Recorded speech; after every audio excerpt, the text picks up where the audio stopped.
Hello everyone, apex classes के digital platform पर आप सभी लोगों का हार्दिक स्वागत है। वीडियो के इस सेक्शन में हम लोग अवशोषण का भाग 2 डिस्कस करने जा रहे हैं। भोजन का अवशोषण में मैंने लास्ट वीडियो में आप लोगों को बता दिया था ग्लूकोज का अवशोषण किस प्रकार होता है, सोडियम पोटेशियम पंप के माध्यम से। इस वीडियो में मैं आपको फ्रक्टोज का अवशोषण पढ़ाऊंगा तथा सबसे इंपॉर्टेंट टॉपिक इस अवशोषण का काइलोमाइक्रोन, जिससे वसीय अम्ल किस प्रकार ट्रांसपोर्ट होता है उसके बारे में हम लोग बात करेंगे। तो बात किसके बारे में कर रहे हैं? फ्रक्टोज का अवशोषण। फ्रक्टोज के अवशोषण की बात कर रहे हैं। फ्रक्टोज का अवशोषण किस माध्यम से होता है? सुगम ट्रांसपोर्ट के माध्यम से होता है। किसके माध्यम से होता है? सुगम अभिगमन। लास्ट वीडियो में बताया था बेटा मैंने आप लोगों को सुगम अभिगमन, निष्क्रिय अभिगमन और सक्रिय अभिगमन के बारे में। समझ रहे हो ना मेरी बात को? तो ये क्या आ जाएगा? सुगम अभिगमन के थ्रू होगा। अब सुगम अभिगमन भी मैंने लास्ट वीडियो में समझाया था। जिन्होंने नहीं देखा है वो आप लास्ट वीडियो में जाकर के देख सकते हैं सुगम अभिगमन के बारे में।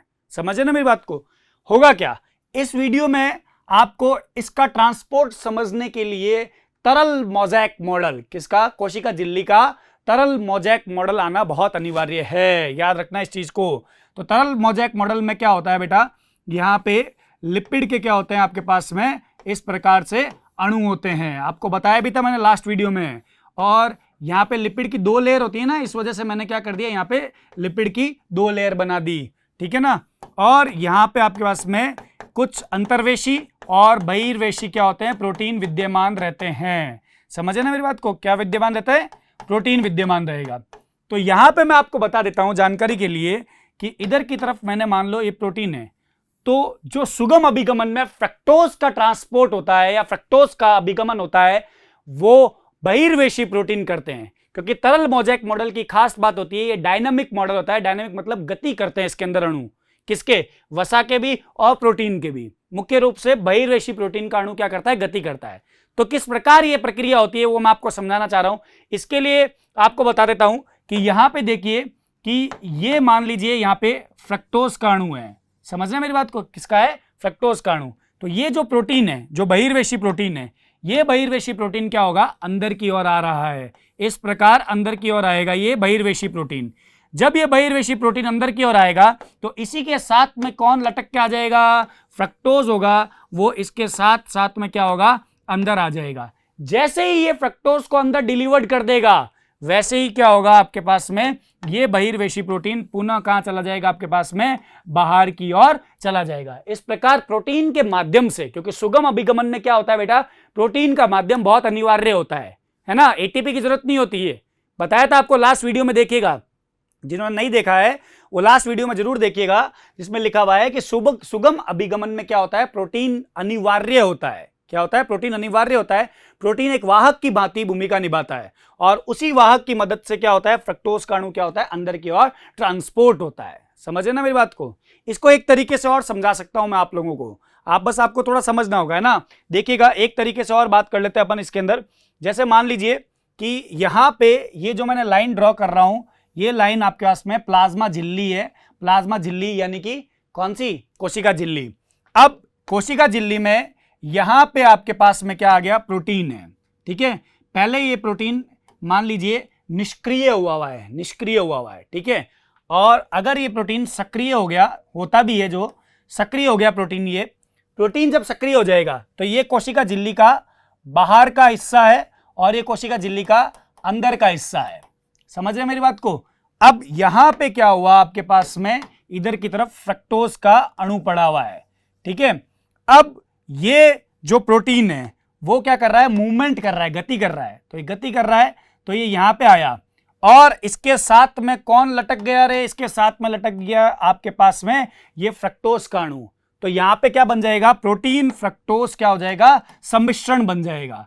ये प्रोटीन और फ्रक्टोज का सम्मिश्रण बन गया। अब ये प्रोटीन इस फ्रक्टोज को कोशिका झिल्ली के अंदर छोड़ देगा। तो जब ये फ्रक्टोज को कोशिका झिल्ली के अंदर छोड़ेगा तो यहां पे ये केवल और केवल प्रोटीन रह जाएगा और ये वापस निष्क्रिय हो जाएगा। और जो फ्रक्टोज था उसको इसने कहां पे ट्रांसफर कर दिया? कोशिका झिल्ली के अंदर की तरफ, अर्थात साइटोप्लाज्म में ट्रांसफर कर दिया। तो यहां पे प्रोटीन ने किसकी भूमिका निभाई? वाहक की भूमिका निभाई। ठीक है ना? प्रोटीन एक वाहक के अणु की भांति कार्य कर रहा है और उसी के माध्यम से क्या हो रहा है कि ये ट्रांसपोर्ट हो रहा है। कौन? रे, फ्रक्टोज। आ रही बात समझ में मेरी बहुत अच्छे से? तो ये मैंने आपको फ्रक्टोज का अभिगमन समझाया है यहाँ पे, जो मैंने आपको बताया सुगम अभिगमन के माध्यम से कार्य करेगा। अब मैं आपको यहाँ पे अवशोषण का सबसे इंपॉर्टेंट टॉपिक समझाने जा रहा हूं, और ये टॉपिक जो है आपके पास में बोर्ड में भी पूछा जाता है। समझे ना मेरी बात को? तो इसके ऊपर आप बहुत अच्छे से ध्यान लगाइएगा, जो है वसीय अम्ल का अवशोषण। किसका? वसीय अम्ल का। वसा का अंतिम उत्पाद क्या बनता है? वसीय अम्ल तथा ग्लिसरॉल। ग्लिसरॉल तो क्या होता है, सामान्य विसरण की प्रक्रिया के द्वारा क्या होता है, ट्रांसपोर्ट हो जाता है। लेकिन वसीय अम्ल जो है उसका ट्रांसपोर्ट होने का मैकेनिज्म अलग ही है, क्रियाविधि अलग है। तो उसके लिए आपको यहाँ पे ध्यान लगाना होगा, जो मैं समझा रहा हूं। हेडिंग लगा देता हूं मैं यहाँ पे, किसका अभिगमन है? वसीय अम्ल का अभिगमन या वसीय अम्ल का अवशोषण। याद करेगा, लास्ट वीडियो में बताया था मैंने आप लोगों को, ये काइलोमाइक्रोन की प्रक्रिया के द्वारा होता है। किसके द्वारा होता है? काइलोमाइक्रोन की प्रक्रिया के द्वारा होता है। अब ये क्या चीज है, इसमें क्या रहेगा, वो आपको समझा देता हूं। सबसे पहले आपको जानना होगा, वसीय अम्ल के अवशोषण में जो मुख्य भूमिका निभा रहा है वो है आपके पास में कौन रे? वो होगा आपके पास में बाइल सॉल्ट, यानी पित्त लवण महत्वपूर्ण भूमिका निभाते हैं। पित्त लवण इसमें क्या करते हैं, इसको ट्रांसपोर्ट करने में मदद करते हैं। याद रखिएगा। तो यहां पे क्या आ जाएगा मेरे पास में? पित्त लवण। ठीक है, समझ रहे ना मेरी बात को? तो पित्त लवण को याद रखना है। अब पित्त लवण यानी बाइल सॉल्ट जिसकी मैं बात कर रहा हूं, ठीक है, ये बाइल सॉल्ट यानी पित्त लवण की बात कर रहा हूं। इसके खुद के क्या होते हैं, जो एक अणु होता है, क्या होता है? एक अणु, इसके दो हिस्से होते हैं। क्या होते हैं? दो हिस्से होते हैं। एक होता है जल स्नेही, एक होता है जल विरागी। ठीक है, हाइड्रोफिलिक और हाइड्रोफोबिक। तो अगर मैं इसमें लिखता हूं कि एक हिस्सा इसका क्या होगा? जल स्नेही, और एक हिस्सा इसका क्या होगा?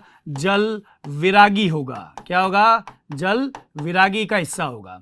तो जल स्नेही को अंग्रेजी में क्या लिखते हैं, यहां पे जानना जरूरी है, क्योंकि ये बहुत इंपॉर्टेंट रोल है। कई बार डायरेक्ट अंग्रेजी में नाम आता है इसका, हाइड्रोफिलिक लिखते हैं इसको। क्या लिखते हैं? हाइड्रोफिलिक लिखेंगे। और जल विरागी को क्या लिखते हैं बेटा? हाइड्रोफोबिक लिखते हैं। क्या लिखते हैं? हाइड्रोफोबिक। तो ये आपके पास में क्या हो गया? जल स्नेही और जल विरागी। अब इसका कौन सा हिस्सा जल स्नेही होगा और कौन सा जल विरागी होगा, वो भी हमको यहां पे जानना जरूरी है। तो ये एक प्रकार का एम्फीपैथिक जो है अणु है। ठीक है, एम्फीपैथिक अणु से तात्पर्य है इसका एक क्या है आपके पास में? हेड होगा, और एक क्या होगा?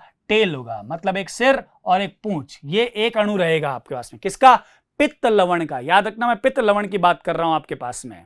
समझो ना मेरी बात को? तो ये बात आपको यहाँ पे दिमाग में रखनी होगी, रखिएगा, बहुत अच्छे से समझ लेगा। ठीक है, अब यहां पे आपके पास में जो इसका हेड वाला हिस्सा है वो हाइड्रोफोबिक होगा। क्या होगा? हाइड्रोफोबिक होगा। ठीक है ना, सॉरी, हाइड्रोफिलिक होगा। क्या होगा आपके पास में? हाइड्रोफिलिक होगा। और टेल वाला हिस्सा है जो क्या होगा आपके पास में? हाइड्रोफोबिक होगा। तो टेल वाला हिस्से को हम लोग क्या लिख रहे हैं यहाँ पे? टेल मतलब पूंछ वाला हिस्सा जो है वो आपके पास में है हाइड्रोफोबिक। हाइड्रोफोबिक से क्या मतलब है आपके पास में? जल विरागी वाला हिस्सा होगा ये आपके पास में। समझो मेरी बात को? और जो इसका सिर वाला हिस्सा होगा वो आपके पास में क्या होगा? हाइड्रोफिलिक वाला हिस्सा होगा। ये बात आपको यहाँ पे ध्यान रखनी पड़ेगी। मतलब इसका सिर वाला भाग जो है जल स्नेही है, और जो पूंछ वाला भाग है वो क्या है? जल विरागी वाला भाग है। ये बात ध्यान रखिएगा आप लोग बहुत अच्छे से। समझे ना मेरी बात को? ये किसके बताया मैंने कि वसीय अम्ल जो होता है उसका अवशोषण किसके माध्यम से होता है? पित्त लवण के माध्यम से होता है। पित्त लवण का एक अणु में क्या होता है आपके पास में? दो हिस्से होते हैं। एक होता है इसका हेड वाला हिस्सा, एक होता है इसका टेल वाला हिस्सा, सिर और पूंछ। सिर वाला जो हिस्सा होता है वो हाइड्रोफिलिक होता है, यानी कि जल स्नेही रहेगा, और जो पूंछ वाला हिस्सा है वो इसका क्या रहेगा? हाइड्रोफोबिक रहेगा। कक्षा 10 के अंदर भी आप लोग पढ़ के आते हैं, मिसेल का निर्माण होता है, मिसेल के बारे में पढ़ते हैं, वही कुछ चीज यहां पे होगी। उससे पहले, आगे बढ़ने से पहले बता दूं, वसीय अम्ल का जो खुद का अणु होगा जिसके बारे में हम लोग बात करते हैं, ये स्वयं आपके पास में हाइड्रोफोबिक प्रॉपर्टी को फॉलो करता है। किसको? हाइड्रोफोबिक को। तो यानी कि यहां पे अगर मैं इसका नाम लिखना चाहूं तो ये वसीय अम्ल का अणु है वो एक ही होता है। इसके अंदर ऐसे पूरा वैसा नहीं होता है जैसा उसमें लिखा हुआ है कि हेड और टेल का, ऐसा नहीं है। सिर्फ इसका वसीय अम्ल का अणु है, ये आपके पास में कैसा है? हाइड्रो हाइड्रोफोबिक है। कैसा है? हाइड्रोफोबिक मतलब जल से डरने वाला। हाइड्रोफोबिक मतलब जल से डरने वाला, हाइड्रोफिलिक मतलब जल से स्नेह करने वाला। तो ये बात आपको यहां पे ध्यान रखनी होगी।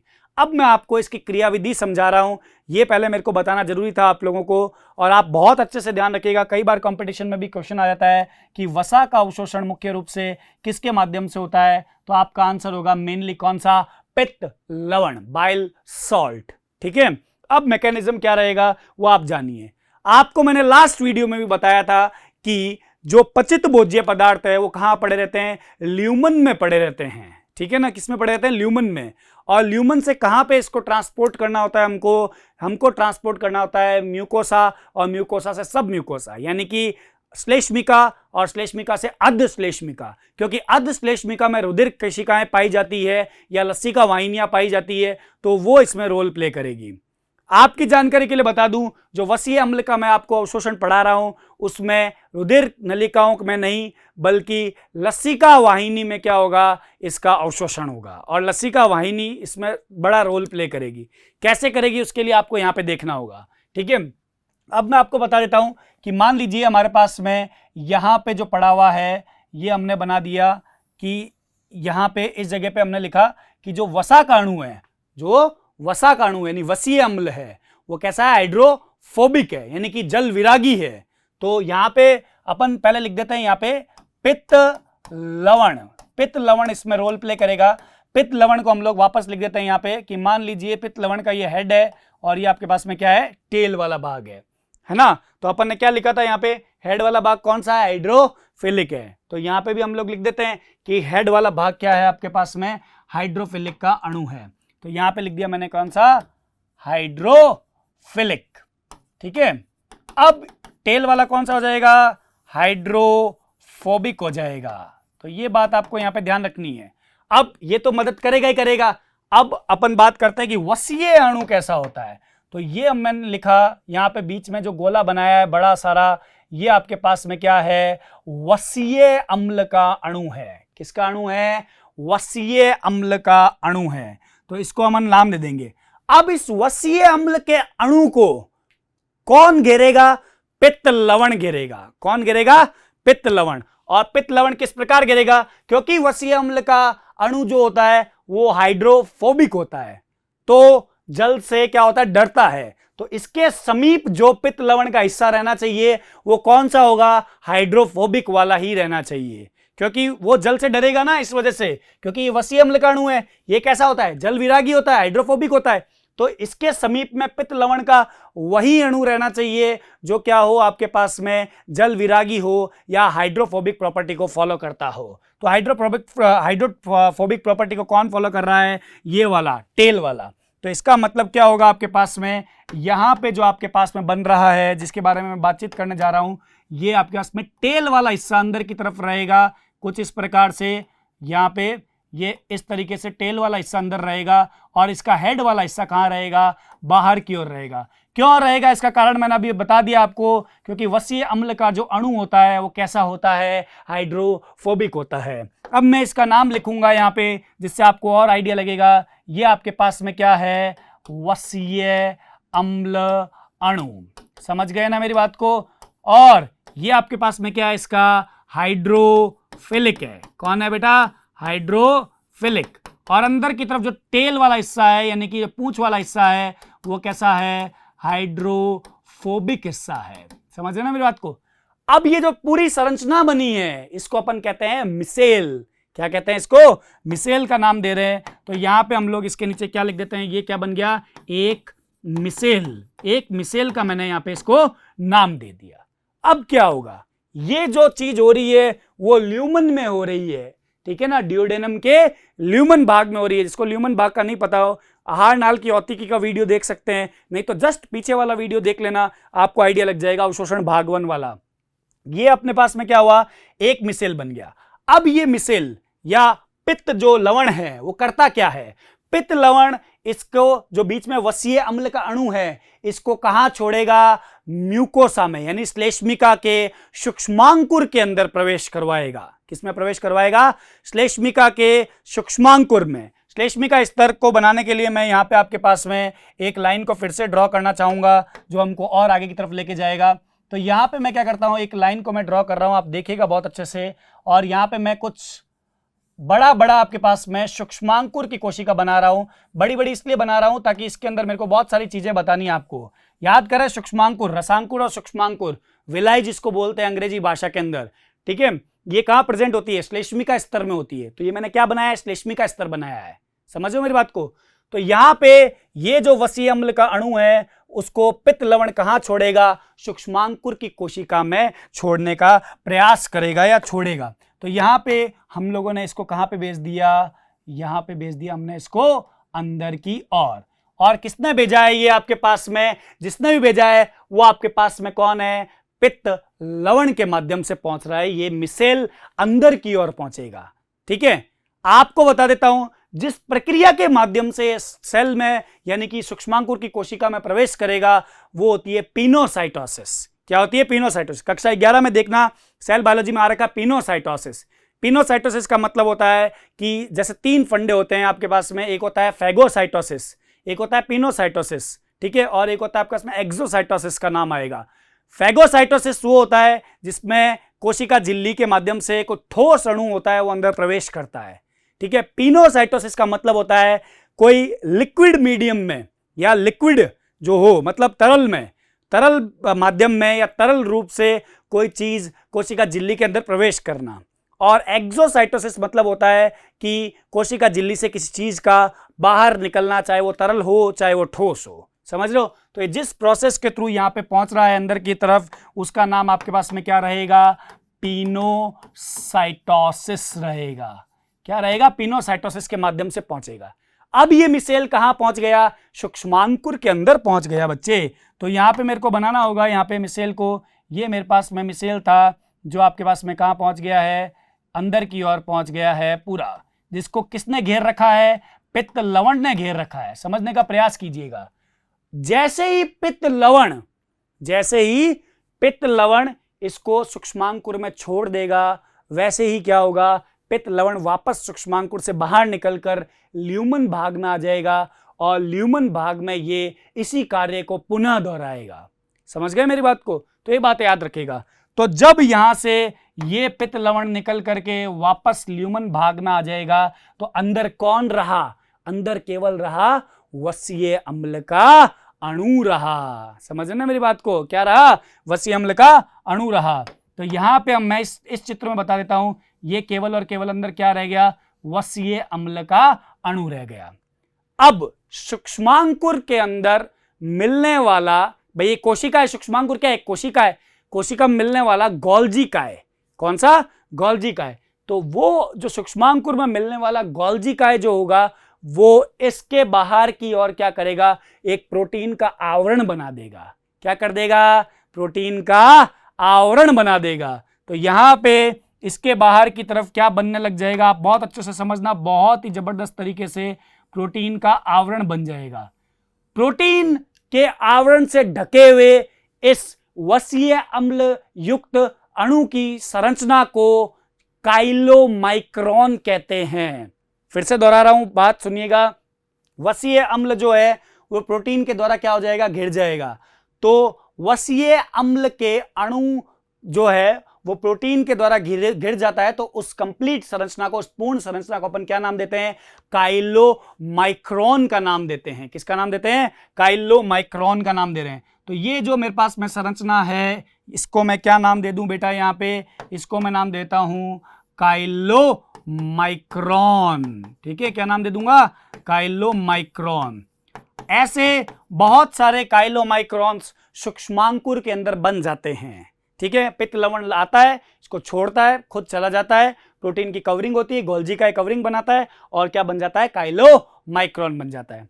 अब यही काइलोमाइक्रोन क्या करेगा कि सूक्ष्मांकुर से जो श्लेष्मिका स्तर में है वो कहां पे प्रवेश करवाएगा? इस काइलोमाइक्रोन को अधश्लेष्मिका में। समझो मेरी बात को? किसमें डालेगा? अधश्लेष्मिका के अंदर प्रवेश करवा देगा। तो समझिएगा, थोड़ा सा प्रयास करिएगा आप लोग। अधश्लेष्मिका को समझाने का प्रयास कर रहा हूं। मान लीजिए ये आपके पास में जो है बड़ी एक लसिका वाहिनी है। कैसी वाहिनी है? लसिका वाहिनी, जो कहाँ उपस्थित होती है मुख्य रूप से? ये उपस्थित होती है मुख्य रूप से आपके पास में अधश्लेष्मिका स्तर में। बहुत अच्छे से ध्यान लगाना होगा आप लोगों को यहाँ पे, ठीक है। ये एक लसिका वाहिनी है। सर ये लसिका वाहिनी बीच में तोड़ी क्यों? मैं आपको बता देता हूं, कुछ चीज समझाने का प्रयास कर रहा हूं, वो आप समझिए, कोशिश कीजिए। यहां पे क्या होता है, अब एक्सोसाइटोसिस की प्रक्रिया होती है। एक्सोसाइटोसिस की प्रक्रिया के द्वारा क्या होता है, यह काइलोमाइक्रोन जो है वो क्या हो जाएगा, सूक्ष्मांकुर की कोशिका से निकलकर अधश्लेष्मिका स्तर के अंदर लसिका वाहिनी में घुस जाएगा। समझो ना मेरी बात को? बड़ी लसिका वाहिनी, इसको लैक्टियल बोलते हैं। बड़ी लसिका वाहिनी क्या नाम होता है? लैक्टियल, ठीक है। अब ये यहां से मैं इसको भेज देता हूं, देखिएगा जरा बहुत अच्छे से कि ये यहां से प्रवेश करेगा एक्सोसाइटोसिस के माध्यम से। कहां पे? इस बड़ी लसिका वाहिनी में प्रवेश करेगा, इस जगह पे, ठीक है ना। तो ये देखिएगा यहां पे आपके पास में काइलोमाइक्रोन यहां पे प्रवेश कर गया। अभी मैंने एक बताया आपको प्रवेश करवा करके, ऐसा मैं आपको बहुत सारे बना देता हूं, यहाँ पे आपको एक आइडिया लग जाएगा। देखना थोड़ा, बहुत सारे काइलोमाइक्रोन्स होंगे, वो लसिका वाहिनी के अंदर क्या हो जाएंगे, प्रवेश कर जाएंगे। कुछ इस प्रकार देखिएगा जरा थोड़ा सा, यहाँ पे ये सब काइलोमाइक्रोन्स है। समझे ना मेरी बात को? ये सब क्या है? काइलोमाइक्रोन्स है, जो कहाँ पे प्रवेश कर गए हैं, लसिका वाहिनी में। कौन सी प्रक्रिया के द्वारा? एक्सोसाइटोसिस, अभी बताया था। एक्सोसाइटोसिस का मतलब जब सेल किसी चीज को बाहर त्यागती है, सेल जो है यानी कोशिका जो है, कोशिका झिल्ली के माध्यम से जो बाहर त्यागती है, उसको अपन एक्सोसाइटोसिस नाम दे रहे हैं, ठीक है। अब मैं आपको बता देता हूं, इसको तोड़ा के इसको जोड़ देते हैं वापस कि ये इसमें प्रवेश कर जाएगा। प्रवेश करने के बाद में ये लसिका वाहिनी में प्रवेश किया है। अब लसिका खुद क्या है, एक प्रकार का ऐसा द्रव होता है ये जो रुधिर से ही निकलता है, ठीक है ना। तो ये जो लसिका वाहिनी होगी आगे जाकर के कहां खुल जाएगी, मुख्य रूप से रुधिर नलिकाओं में खुल जाएगी। और रुधिर नलिका में खुलना मतलब इसको मुख्य परिसंचरण में भेज दिया गया। और जैसे ही ये अणु मुख्य परिसंचरण तंत्र में चले जाएंगे, प्रत्येक कोशिका तक ये वसीय अम्ल के अणु प्राप्त हो जाएंगे। आ रही बात समझ में मेरी? तो यानी कि ये आगे जाकर के आपके पास में जहां खुल रही है वो आपके पास में होगा मुख्य परिसंचरण या मुख्य रुधिर नलिका के अंदर क्या हो जाएगी, ये आपके पास में खुल जाएगी। तो यहां पे इस प्रकार से क्या हो जाएगा, आपके पास में इसका ट्रांसपोर्ट हो जाएगा। ये यहां चले जाएंगे, यहां चले जाएंगे, ऊपर चले जाएंगे, और इस प्रकार रुधिर नलिका में ये पूर्ण रूप से पहुंच जाएगा। तो ये वसा के पाचन की प्रक्रिया होती है, सॉरी अवशोषण की प्रक्रिया होती है वसीय अम्ल के अणु की, जो अलग ही टेक्निक से होती है, जिसमें पित्त लवण महत्वपूर्ण मदद मतलब मुख्य रूप से कार्य करता है। अब मैं आपको बता देता हूं यहाँ पे कि इसको अपन को लिखना कैसे होगा, क्योंकि अपन को लिखना तो पड़ेगा ना। तो इसका लिखने वाला तरीका भी अपन लोग बात कर लेते हैं, पॉइंट्स के तौर पे बात कर रहे हैं। आप लोग ध्यान लगाइएगा। सबसे पहले तो पहले आपको ये याद लगाना होगा कि पित्त जो लवण है, पित्त लवण का के अणु मैं लिख रहा हूं, आप तो थोड़ा सा ध्यान लगाइएगा और वापस से सुन लीजिएगा। पित्त लवण के अणु वसीय अम्ल के अणु को घेर कर, क्या लिखेंगे, अणु को घेर कर एक मिसेल का निर्माण करते हैं। क्या करते हैं? मिसेल का निर्माण करते हैं। ये पहला पॉइंट आपको लिखना होगा। दूसरे पॉइंट में आपके पास में क्या हो जाएगा, दूसरे पॉइंट में आएगा ये मिसेल जो है वो आपके पास में कहां प्रवेश करेगा, सूक्ष्मांकुर में प्रवेश करता है। सूक्ष्मांकुर में पिनोसाइटोसिस, किसके द्वारा, पिनोसाइटोसिस प्रक्रिया के द्वारा कहां प्रवेश कर रहा है, के द्वारा प्रवेश कर रहा है, सूक्ष्मांकुर में पिनोसाइटोसिस द्वारा प्रवेश करता है। फिर क्या हो जाएगा, पित्त लवण पुनः ल्यूमन में आ जाएगा, है ना। तो ये अपन क्या लिख देंगे यहाँ पे, पित्त लवण पुनः कहाँ आ जाएगा, ल्यूमन में आ जाता है, ल्यूमन में आ जाता है। ये 3 पॉइंट पहले आपको लिखने होंगे। फिर चौथे बिंदु में आप लोग क्या लिखेंगे वो भी आपको यहाँ पे देखना होगा। बस आपको मैं लिखवा इसलिए रहा हूँ बच्चे, ताकि आपको ये याद रहे और आप नोट्स बना लो हाथों हाथ, है ना। नोट्स कॉपी बन जाएगी आपकी, तो आपको भी लगेगा कि नहीं हमने पूरा एक डिटेल में पढ़ लिया है। और यकीन मानो इतना डिटेल में आपको कहीं पे नहीं पढ़ाया जाएगा। ये अपेक्स क्लासेस का ही प्लेटफॉर्म है जिस पर आपको बताया जा रहा है ये सब बातें। 4 नंबर पे देखिएगा आप लोग, जो मैं बताने जा रहा हूँ आपको, बहुत इंपॉर्टेंट पॉइंट है जिसमें अपन लोग काइलोमाइक्रॉन बना रहे हैं, है ना। तो अपन क्या लिखेंगे यहाँ पे कि गोल्जी काय, क्या लिख देंगे अपन लोग बेटा, यहाँ पे अपन लोग लिखेंगे गोल्जी काय द्वारा प्रोटीन किसके बाहर की तरफ बनाएगा, किसके बाहर की तरफ कवरिंग बनाएगा, लिखो नीचे फटाफट बताओ। प्रोटीन वसीय अम्ल के चारों ओर क्या बना देगा, चारों ओर एक आवरण बना देता है। क्या बना देता है, आवरण बना देता है। और इस संरचना को क्या बोलेंगे, इस संरचना को काइलोमाइक्रॉन कहते हैं।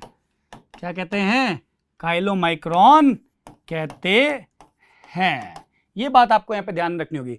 इसको एक डब्बे के तौर पे भी बता देता हूँ। डब्बा मतलब एक बॉक्स की तरह भी अपन लोग समझ लेते हैं। जैसे मान लिए वसीय अम्ल प्लस यहाँ पे क्या लिख दूं, प्रोटीन आवरण। क्या लिख दूं मैं आपके पास में, प्रोटीन आवरण। ये क्या बना रहा है बेटा आपके पास में, काइलोमाइक्रॉन। क्या बना देगा, काइलोमाइक्रॉन का निर्माण कर देगा। ये बात आपको यहाँ पे दिमाग में रखनी होगी। समझ गए ना मेरी बात को। अब मैं आपको यहाँ पे बता देता हूं अगली चीज में क्या रहेगा अपने पास में। ये तो अपन ने बता दिया। अब ये काइलोमाइक्रॉन कहां चला जाएगा, अगला बिंदु अपने पास में आ जाएगा 8 नंबर पे, या सॉरी 7 नंबर पे बिंदु आ जाएगा, 6 पे ही आएगा, सॉरी ठीक है। क्या आएगा, काइलोमाइक्रॉन। जो अपन ने बोला काइलोमाइक्रॉन में क्या होगा, एक्सोसाइटोसिस। किसके द्वारा, एक्सोसाइटोसिस द्वारा सूक्ष्मांकुर से, क्या लिख दूं, सूक्ष्मांकुर से कहां जाएगा, अधश्लेष्मिका में उपस्थित बड़ी लसिका वाहिनी में, जिसको अपन नाम देते हैं क्या, लैक्टियल। क्या नाम देंगे, लैक्टियल में प्रवेश कर जाता है। समझ गए, ये बात आपको याद रखनी होगी। और 7वां पॉइंट अपन लिख देते हैं यहाँ पे, लसिका वाहिनी कहां पे खुल जाएगी बेटा आपके पास में, लसिका जो अपन बात करते, क्या लिख दूं बेटा पॉइंट में अपने पास में क्या आ सकता है, लसिका वाहिनी जो है वो, ये पॉइंट तो आप आराम से लिख लेंगे। लसिका वाहिनी जो है आपके पास में कहां पे ओपन हो रही है, लसिका वाहिनी खुलती है मुख्य परिसंचरण तंत्र में, यानी कि रुधिर नलिकाओं में खुल जाएगी। कहां पे खुल जाएगी आपके पास में, रुधिर नलिका के अंदर खुल जाती है। तो ये एक बिंदु आप अपने आप से लिख लीजिएगा, इसमें कोई दोहराई नहीं है, ठीक है ना। ताकि ज्यादातर आप क्या हो कि इसके अंदर बोर ना हो जाओ, नहीं तो आप सोचोगे कि आप लिख रहे हो लिखने में बोर हो रहे हो, है ना। तो ये बात आपको यहाँ पे दिमाग में रखनी होगी, बहुत अच्छे से ध्यान लगाइएगा, है ना। अब मैं आपको बता दूं, अपन लोगों ने अभी तक जो पढ़ लिया है वो अवशोषण का पद खत्म कर दिया है। अवशोषण के पद में अपन लोगों ने डिस्कस कर लिया ग्लूकोज का किस प्रकार अवशोषण होता है। राजस्थान बोर्ड की बुक में डायग्राम दे रखा है पर उसका थ्योरी बहुत अच्छे से नहीं दे रखा है। उसके अलावा मैंने काइलोमाइक्रॉन का मैकेनिज्म बता दिया, इसका भी डायग्राम है राजस्थान बोर्ड में, लेकिन जो मैंने बनाया आप वो बनाना, बहुत ही ईजी डायग्राम है ये। और उसके अलावा फ्रक्टोज का मैंने आपको अभिगमन बता दिया किस प्रकार होगा। तो तीनों के ट्रांसपोर्ट के या तीनों के अभिगमन के एक एक टाइप अपन लोगों ने ले लिए हैं, जिसमें एक सक्रिय अभिगमन, एक निष्क्रिय और एक सुगम अभिगमन के बारे में। अब नेक्स्ट में अपन लोग जैसे टॉपिक में बात करना चाहेंगे वो होगा स्वांगीकरण। स्वांगीकरण से तात्पर्य क्या है कि जो अवशोषित भोज्य पदार्थ है वो रुधिर नलिकाओं में तो आ गया है, अब रुधिर नलिकाओं के माध्यम से वो प्रत्येक कोशिका तक कैसे पहुंचेगा और प्रत्येक कोशिका तक अपने पास में पहुंचाने के लिए किस प्रकार कार्य करेगा, उसमें यकृत का मेन रोल रहेगा बेटा, है ना। अब हमारा चैप्टर बहुत फिनिशिंग की तरफ है, अब हमको बिल्कुल भी ध्यान देने की जरूरत नहीं है, बहुत खत्म होने वाला है अपने पास में, है ना। बिल्कुल भी ध्यान देने का मतलब ये है कि लोड लेने की जरूरत नहीं है, फिनिश होने वाला अपने पास चैप्टर, है ना बच्चे। तो इस बात का आप लोग ध्यान रखिएगा।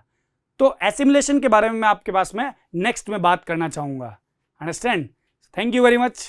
सब्सक्राइब करें हमारा apex classes edutech YouTube channel, साथ ही बेल आइकन को क्लिक करना बिल्कुल ना भूलें ताकि आगे आने वाले सभी यूट्यूब वीडियोस की अपडेटेड नोटिफिकेशंस सबसे पहले आपको मिले। Apex classes edutech, subscribe now.